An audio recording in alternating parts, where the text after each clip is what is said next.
On this edition of Sightings, classified government documents called Majestic 12 could link the White House, the CIA, and the Congress to a conspiracy that has kept extraterrestrial contact a secret. The Majestic 12 documents tell a simple story about the recovery of a crashed flying saucer, alien bodies. How long can the secret be kept? Secrecy is not designed to keep the enemy from knowing. It's designed to keep the people from knowing. Then, Teresa Carlson died mysteriously. Now, a psychic detective offers a startling vision of what happened. I saw a very mousy-looking man. Plus, did a special psychic bond with animals save this man's life? Dogs truly can tell when something's about to occur. Later, a legendary entity is captured on film, and a mystery sound in Taos, New Mexico is forcing people to leave.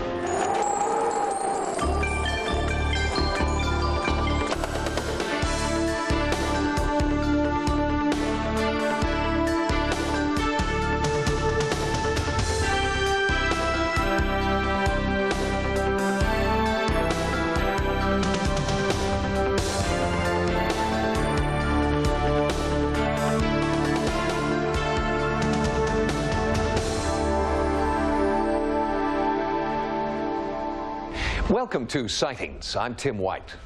The United States Air Force admits that between 1952 and 1969, they conducted a secret study called Project Blue Book.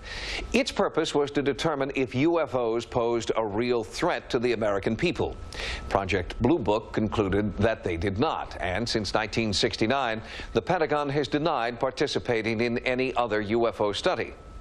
But ufologists believe this is a lie, that secret projects with names like Moondust, Ozma, and Aquarius continue to this day. Does the United States government know more about these UFOs than they're telling us? Are top secret projects withholding information from the American people?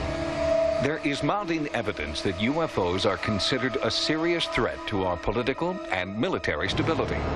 Sightings has investigated thousands of pages of documents, all written by government employees, all on the subject of UFOs. And there are charges that this is just the tip of the extraterrestrial iceberg, that what we are entitled to see through the Freedom of Information Act is only a fraction of the incendiary material this country is hiding. Secrecy is not designed to keep the enemy from knowing. It's designed to keep the people from knowing. Victor Marchetti knows firsthand just how far the government will go to keep its darkest secrets. For nearly 20 years, he worked at the CIA, specializing in clandestine operations. Later, he revealed many of the CIA's secrets in a book the company tried to stop. When the people know what's going on, then that's when you have trouble if you're in a position of authority. There is no dispute. The government can and does keep its secrets well. But why would it choose to draw the veil of secrecy around UFOs? What does the government know about UFOs that it doesn't want to share with the public? A panel of experts convened by the CIA concluded that UFOs could be a threat. According to Knapp, that panel convened in the early 1950s and laid out a top-secret plan to infiltrate and discredit UFO investigators. It came in response to the continuing uproar over the UFO crash near Roswell, New Mexico, a crash the military initially said was caused by a flying saucer. That claim was later retracted. Knapp and others believe that the pattern of cover-up and disinformation at Roswell became standard operating procedure. Beginning in 1953, these top-secret projects were allegedly given names: Saucer, Red Light, Grudge, Magnet, Snowbird, all with different functions, but all with the same agenda.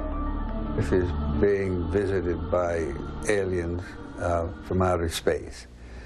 Obviously, the United States government would have a great interest in this. But the only UFO project that the government has ever publicly acknowledged is Project Blue Book, which was in operation until 1969. What they did was to investigate something that was a potential threat to our national security. Colonel Robert Friend directed Project Blue Book for 4 years. In a rare interview, I asked him about the true purpose of the project. Some people believe that Project Blue Book is part of a massive, was part of a massive government cover-up in order to avoid people getting too excited about UFOs. Well, if it was, they were very successful because they covered it up from Me Too. Do you believe that the Earth has ever been visited by craft and or beings from somewhere else? I'd say no. Those of us who really dug into it know that Blue Book was a cover. Many ufologists believe Blue Book was instituted to deflect attention away from a super-secret task force called Majestic, or MJ-12. 12 experts who, illegally, bypassed Congress and reported directly to the White House about potential UFO threats. Majestic 12 is the name given to a committee allegedly established under President Truman in 1947, following the apparent retrieval of an alien vehicle and bodies in the New Mexican desert. We know about Majestic 12 because of this, a 1954 memo from Robert Cutler, Special Assistant to President Eisenhower, alerting General Nathan Twining to an upcoming MJ-12 meeting. The document is in the National Archives, but the government insists it is a fake. The Majestic 12 documents, if genuine, are of course the most important ones ever leaked to the American public because they tell a simple story about the recovery of a crashed flying saucer, alien bodies, the establishment of a group, Operation Majestic 12, accountable only to the President of the United States, including an all-star cast of 12, the first 3 directors of Central Intelligence, first Secretary of Defense, outstanding scientists. If genuine, they're really super important. And MJ-12 was only the domestic branch of a worldwide secret UFO investigation, according to former NATO Command Sergeant Major Bob Dean. Frankly, it's probably the most sensitive document that NATO has ever been involved with. Dean was assigned to NATO's Supreme Headquarters Command. He claims to have had NATO's highest security clearance and to have seen a NATO UFO report called The Assessment. It was while I was there, from 1963 to 1967, that I learned about a NATO study that had been begun in 1961. And in 1964, when they published the study, and I had a chance to really look at it and study it, I have to be honest with you and tell you that that information literally changed my life. Because I knew for the first time that this subject was not fantasy, it wasn't myth, wasn't legend, it was real, it was true. They concluded, apparently the evidence was overwhelming, that the planet and the human race had apparently been under some kind of a survey or analysis or study for a very long time by several high-technology extraterrestrial civilizations. The assessment has never been released to the public. However, the same language that Bob Dean claims to have read during his tenure at NATO is also contained within this document, an Air Force training manual obtained by Sightings. Here is an excerpt from the paragraph heading Alien Visitors. The most stimulating theory for us is that the UFOs are material objects which are either manned or remote controlled by beings who are alien to this planet. To date, these intelligence agencies have denied any interest in UFOs beyond Project Blue Book. If this is true, why have thousands of pages of UFO documents been obtained through the Freedom of Information Act? All those agencies, with the exception of the Air Force, denied any serious interest in UFO research. Suddenly they come out with thousands of pages of documents, and more have been released. But page after page is virtually blacked out. What are they hiding? Incontrovertible proof that there are people from outer space who are more intelligent than we are and different than we are from us and are here would undercut many of the institutions on which our civilization is built. And to those who say that we have been visited, that the government knows we've been visited, and the government is covering it up for reasons we may not understand, you say what? I'd say that it would be the best kept secret in the world because I certainly don't know anything about it. People will deal with this. People can handle this. And it's time to tell them the truth.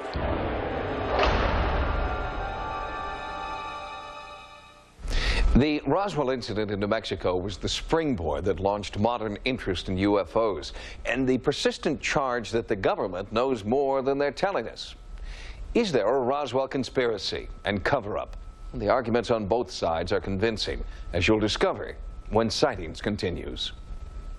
Next, a half-century later, two renowned experts return to the Roswell UFO crash site in search of answers. There were bodies there, strange bodies. But that's a red herring. Did an alien spacecraft crash near Roswell, New Mexico in 1947? Well, a just published report from the U.S. Air Force says no. That report contradicts ufologists who believe that Roswell is a government conspiracy of the highest order. Well, now Sightings has brought together former State Department official Carl Flock and world-renowned ufologist Stanton Friedman to debate their polar views so that you can judge for yourself. July 3rd, 1947, Roswell, New Mexico. The time and the place of the most significant UFO event in history. Mac Brazel and his daughter Dee find that something has crashed on their sheep ranch. But what crashed remains a mystery, fiercely debated for more than 50 years. Roswell has been investigated, dissected, and reconstructed in the press, in top-secret military reports, and even in a television movie titled Roswell.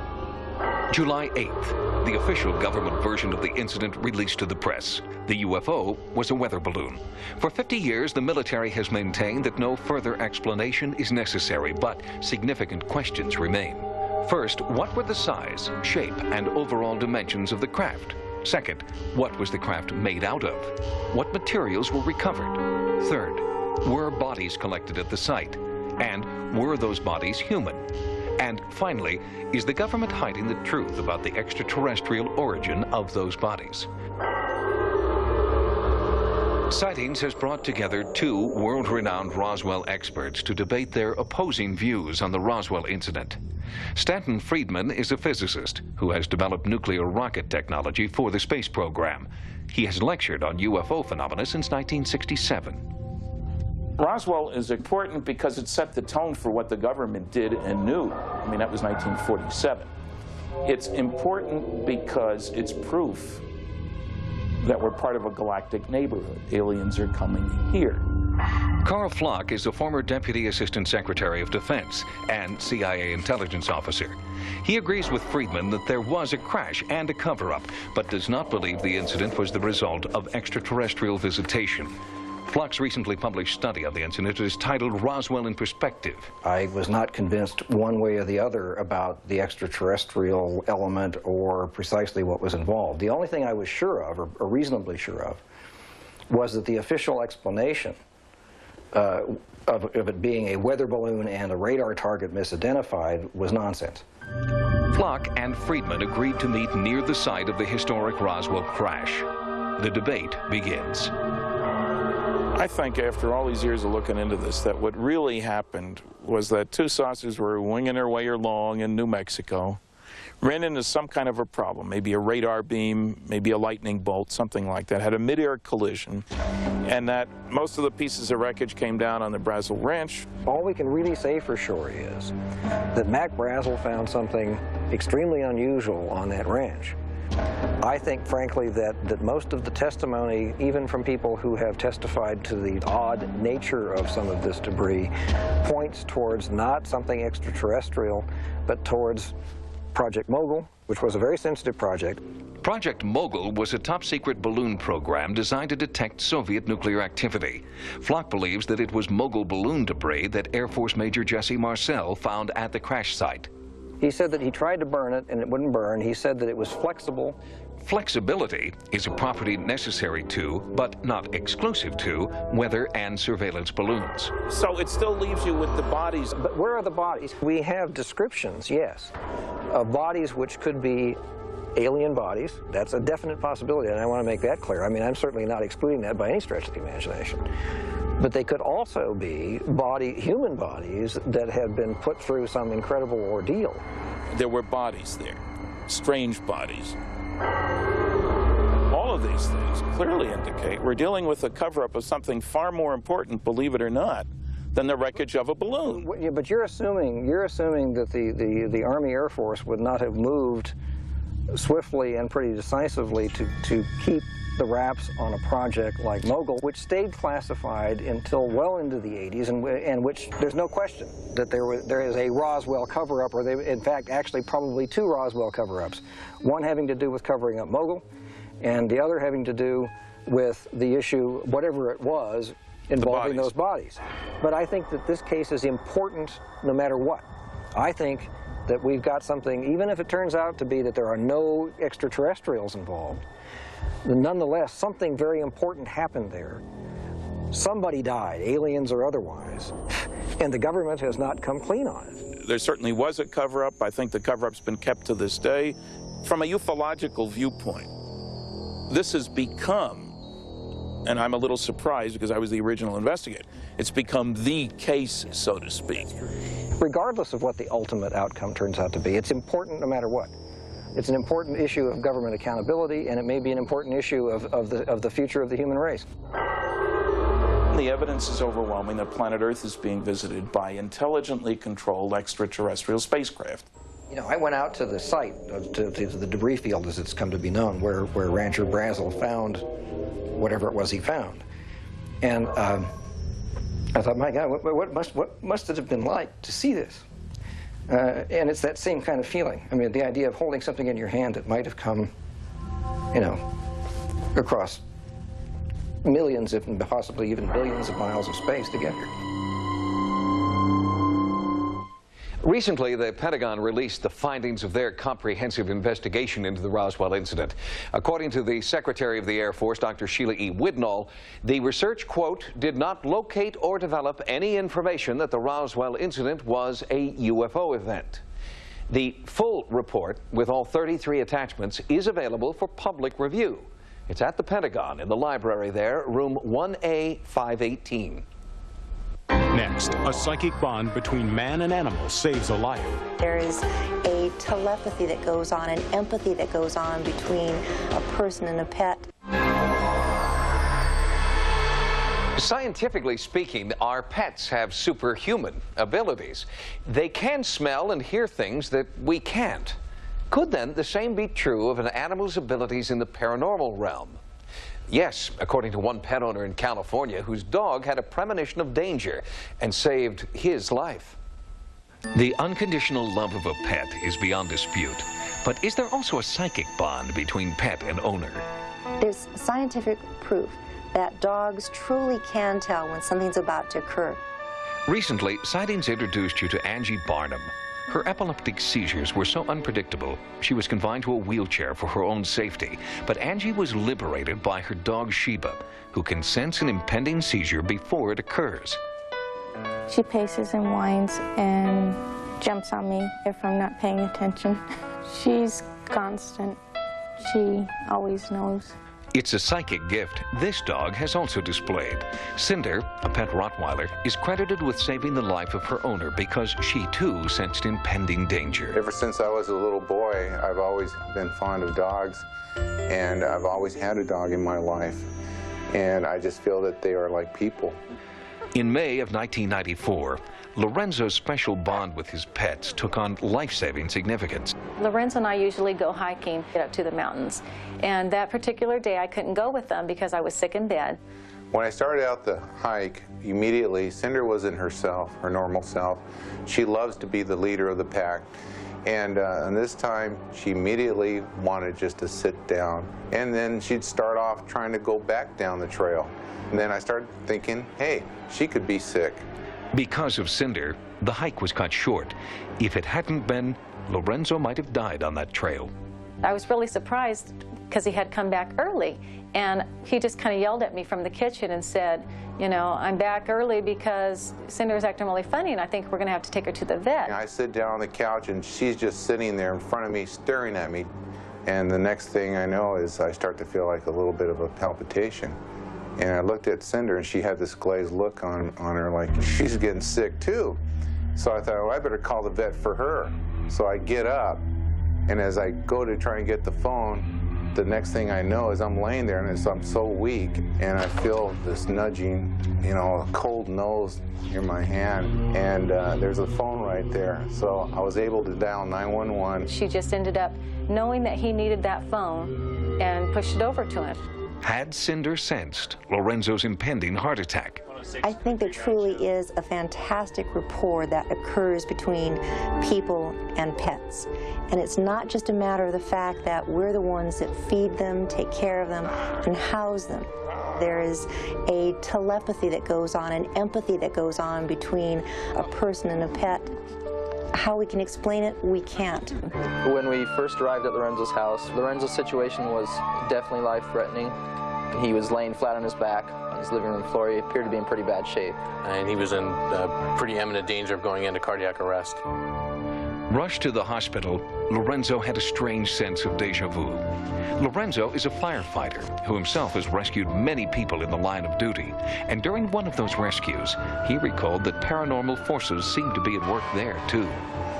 A building had collapsed on myself and a fellow firefighter. We were both trapped.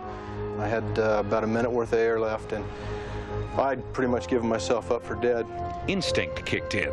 Lorenzo rushed into the burning building without his oxygen mask. Although he was recuperating from back surgery, Lorenzo single-handedly lifted a 1,000-pound wall engulfed in flames and rescued 2 fellow officers. What Larry did was nothing short of heroic, lifting that thing off of me and pulling me out of there. Like I said, I wouldn't be here now if it wasn't for Larry. In gratitude for saving his life, Mark Eady gave Lorenzo a Rottweiler puppy. Lorenzo and his wife, Roxanne, named the puppy Cinder. When I first heard that Cinder had saved Lorenzo's life, well, words can't express it. Everything had come full circle. I said, Mark, you gave me Cinder as a gift for saving your life. And the ironic thing about it is that 3 years later, she saves my life. She's so special, and I just can't imagine ever being without her. Lorenzo Sr. reports that he's back at work fighting fires with the Santa Ana Fire Department. He is taking medication to control his blood pressure, and doctors have given him a clean bill of health. Lorenzo also tells Sightings that he has increased Cinder and Reno's daily dose of dog cookies. Coming up, a family mourns her mysterious death, and now a psychic shares a vision of what could have happened. I saw a very mousy-looking man. Then, a legendary ghost is captured on film, and investigating the source of the Taos mystery sound. On previous editions of Sightings, we've featured the work of psychic detective Dorothy Allison. Dorothy believes that she has a supernatural ability to see into a crime scene and pick up where police have left off. In Pennsylvania, a family mourns the death of a sister and a daughter. They know that Dorothy Allison can't bring her back, but maybe she can tell them why Teresa Carlson is gone.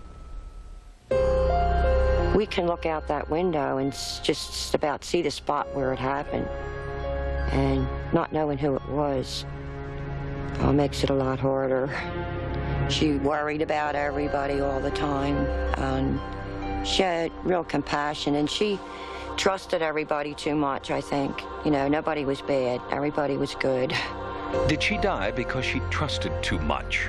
No one knows why or even how 28-year-old Teresa Carlson died in September of 1993. All they have is a body and too many questions.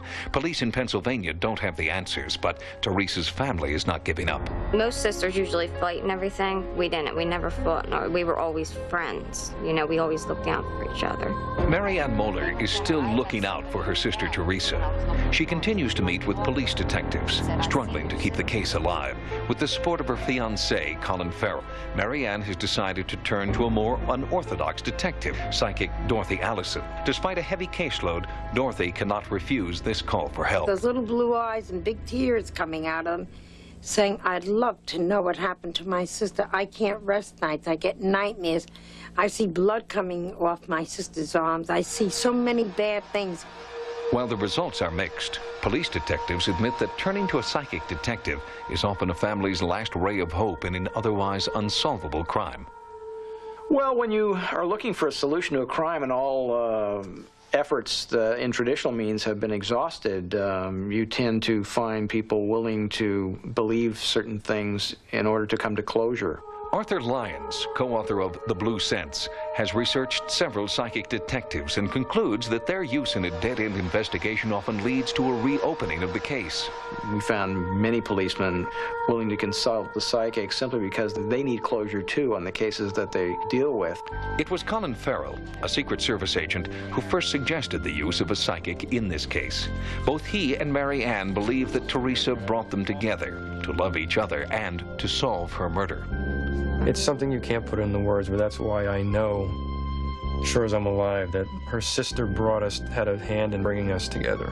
Teresa wants me to know who did this to her. Through her dreams, she's trying to tell Mary Ann something. She'd be all like bloody and stuff, wearing the same clothes that she was murdered in. I'd see her and she'd be trying to tell me something, but I couldn't hear her, and I couldn't touch her or anything. And then and after I woke up, I would realize that she was trying to tell me to turn around and look. That person who did it was behind me. And then I could never stay in a dream long enough to turn around and see. She dreamed the same dream over and over and over again. And that's why, it really started to bother me. I was afraid to go to sleep at night. The facts of the case are scant. On September 5th, 1993, Teresa left her mother's home in Croydon, Pennsylvania, a small town outside of Philadelphia.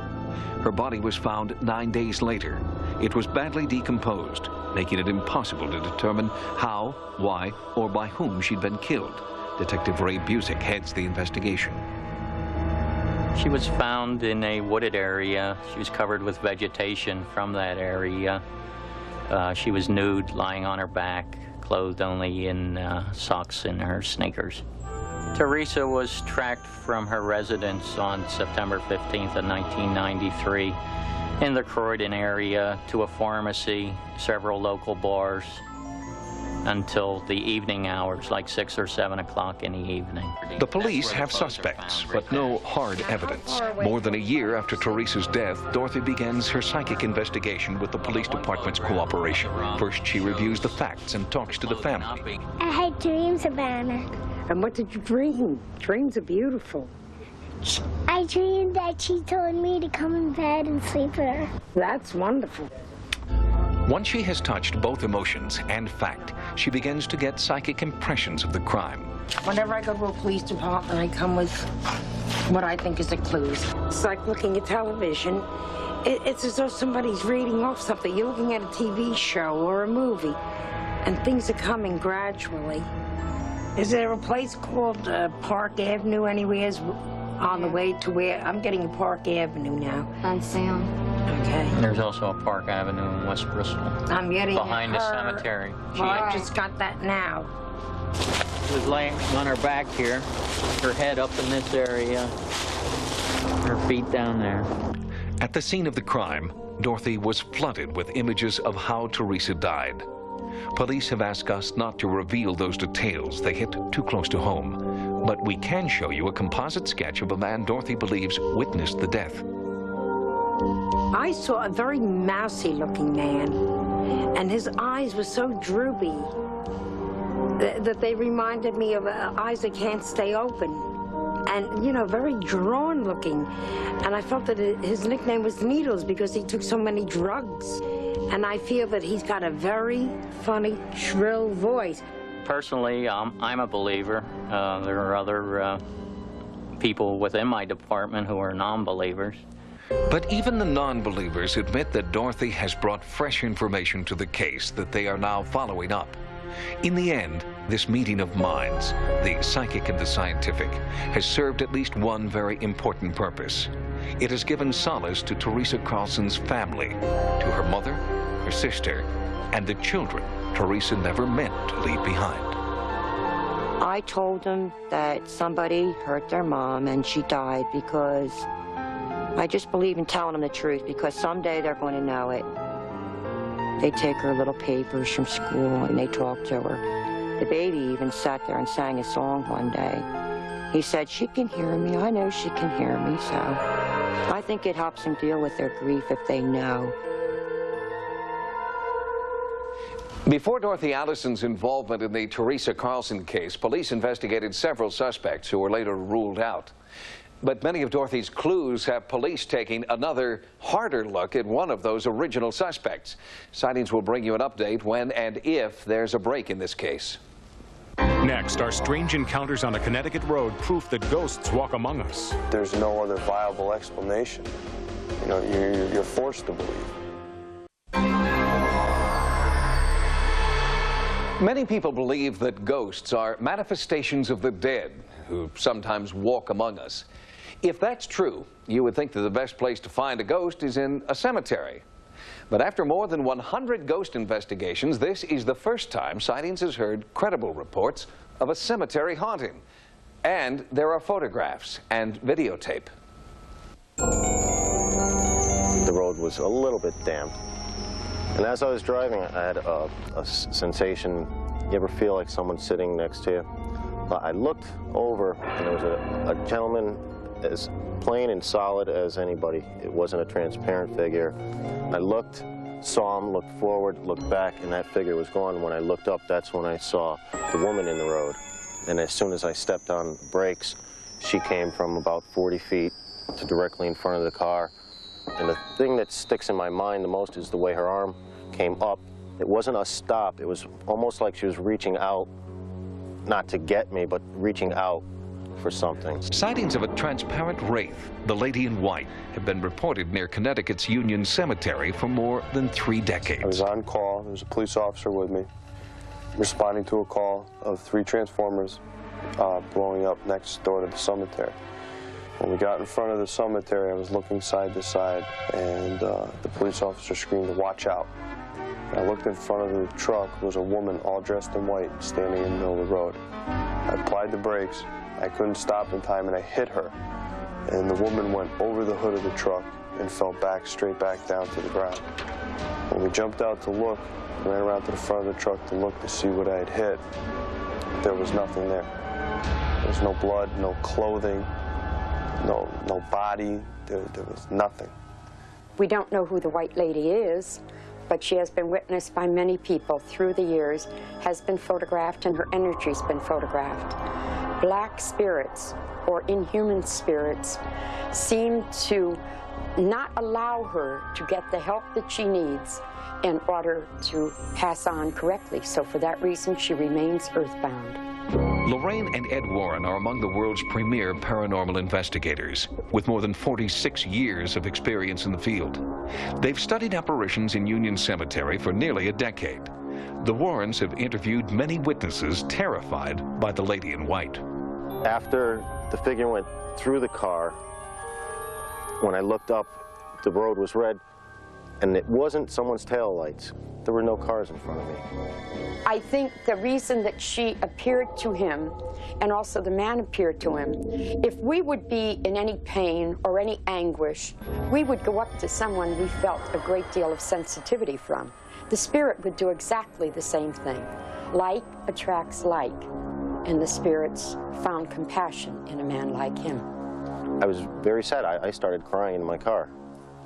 I don't know if part of it was nerves, that I was frightened, or if it was just the sadness that came over me was incredible. The sense of sorrow that he felt is the compassion that he felt for that particular spirit. That is called radiotelethesis, where you feel the pain or the anguish of the particular spirit. The road ahead of him turning that muddy red color was an indication that at that time Rod was going into their dimension. I didn't tell anybody the story for about 2 weeks, not even my wife. She was 6.5 months pregnant at the time, and I was afraid that whatever this encounter was might have followed me home and in some way affected my unborn child. I even went as far as I talked to the local police department. I contacted 3 area hospitals. Nobody had reported any missing persons, hit and runs, nothing. We know that there were 3 transformers which had been burning. The electricity had been spewing out into the atmosphere for hours, right near the graveyard. The spirit needs something to physically show itself, to manifest. In this case, he used the electricity, which was very powerful, and the molecular structure of that spirit solidified to the extent that it was almost like cement. And this is what they hit. A Sightings investigative team accompanied the Warrens on one of many photographic sessions they've conducted at the graveyard. Several local residents have been trained in a special photographic technique developed by the Warrens. Lorraine, a renowned psychic in her own right, pinpoints energy vortices in the cemetery and directs when and where photographs should be taken. You are giving the spirit every opportunity to implant their image onto the film. See, you're not photographing a ghost. The ghost is implanting its image, and the law of attraction is there just as it is in the sightings. There have been people from every walk of life, high school students, college students, police officers, professors, teachers, scientists, who have gone into those two cemeteries, Union and Stephanie, and come out with fantastic psychic pictures. Tantalizing photographs have been taken, but the Warrens have yet to communicate directly with the lady in white. They want to know how she died so they can help her move on. She was human one time. She still has human feelings, but she's very confused. She doesn't realize what's happened to her, and she's trying to find out. Confusion is not the impression left with those who have experienced her firsthand. After what had happened, there's no other viable explanation. You know, you're forced to believe. This experience has taken away any doubt in my mind that there is a life after death, that we're not only on this earth in a human form, that after we die, our spirit definitely goes somewhere, whether it stays here or goes beyond. Reports of a mysterious lady in white are common to hauntings in many different cultures. Ghost researchers believe that eyewitnesses are not actually seeing female figures dressed in white. Instead, they are simply putting a name to random collections of visible energy that, so far, have no explanation. Next, a mystery sound in New Mexico is affecting the health of some and forcing others to flee. You're trying to throw her off or you push it away. It's life-threatening.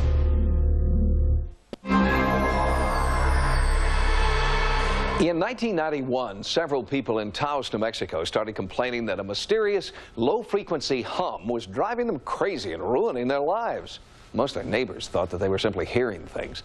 To them, the Taos hum, as it was dubbed, became the Taos joke. But recently, scientists have proven that there really is a disturbing low-frequency hum emanating from Taos. The problem is they have no idea what's causing it. I've heard of people committing suicide because of it. You're throwing it, trying to throw her off or you push it away. It's life-threatening. I'm completely stumped what it is. Listen to the hum. A deep, incessant, low-frequency drone. A very deep, deep roar constantly. I hear it now. Now imagine that you hear it every waking moment of every single day. These frequencies have actually caused me to lose my job. Imagine being ridiculed when you finally admit you hear it. Well, they say they're dope-smoking hippies, they have mental problems. Now, imagine your own physician thinking it's a mental problem, too. You wonder, am I crazy? They didn't believe that I was hearing sounds. To more than 1,300 people in Taos, New Mexico, the hum, the ridicule, and the self-doubt is not imaginary. It sounds like a motor running, like a refrigerator running 2 rooms away, or a diesel truck idling off in the distance. All they can ultimately do is leave. It drives them bonkers. It's like someone scratching their nails on a blackboard. It's obviously quite controversial in Taos because not everybody hears it. But of those who hear it, they're obviously suffering from it, and no one could fake a response like that. It wasn't until sensitive instruments actually recorded the Taos hum that sufferers learned they were not alone. At this point, we can't rule out anything as a possible source because we don't know what the source is. Tom Sharp is a reporter for the Albuquerque Journal who has been searching for the source of the Taos hum since 1987. Perhaps something is going on of a large industrial nature in western Utah. And for some reason, we are hearing it, or some people are sensing it hundreds, if not thousands, miles away. But many of the victims believe the source of the hum is the U.S. government, and that its motives are sinister. I believe that they're using it for mind control. I believe that they're using it for communications. And I believe that it's possible that they might be using it for a couple of other things that I don't really quite have a handle on yet. Well, the RF weapons have become maybe the first kinds of non-lethal weapons. Investigative reporter Chuck DeCaro is an expert on radio frequency deployment. He is investigating claims that secret government testing using RF technology is being conducted near Taos. Could engender a cause and effect relationship, much in the way that drugs have a cause and effect relationship. Secret underground bases in the Southwest are not without precedent. Such bases are known to exist in Colorado and Nevada. If a similar type of installation exists in New Mexico, what is its purpose? When we hear from hearers, what they mention is the possibility of military communications with offshore submarines, with other military installations, with electromagnetic waves. There have been a lot of studies in the military and other parts of government about effects of radio frequency energy, even at low frequencies, on human behavior and physiology. But the Defense Department insists that RF studies have no relation to the Taos hum. Congress claims to be as puzzled about the hum as anyone and is cooperating fully with an ongoing investigation by the University of New Mexico. There are people out there who are sensing something which is extremely disturbing to them. Many of them make them ill enough they've left the area. And obviously, something needs to be done about it. But so far, the university team's findings have been inconclusive. Unfortunately, we didn't find anything that we could pin down as the cause of the hum. But some people believe that the university team will never find the source of the hum because the government is hiding what it really knows.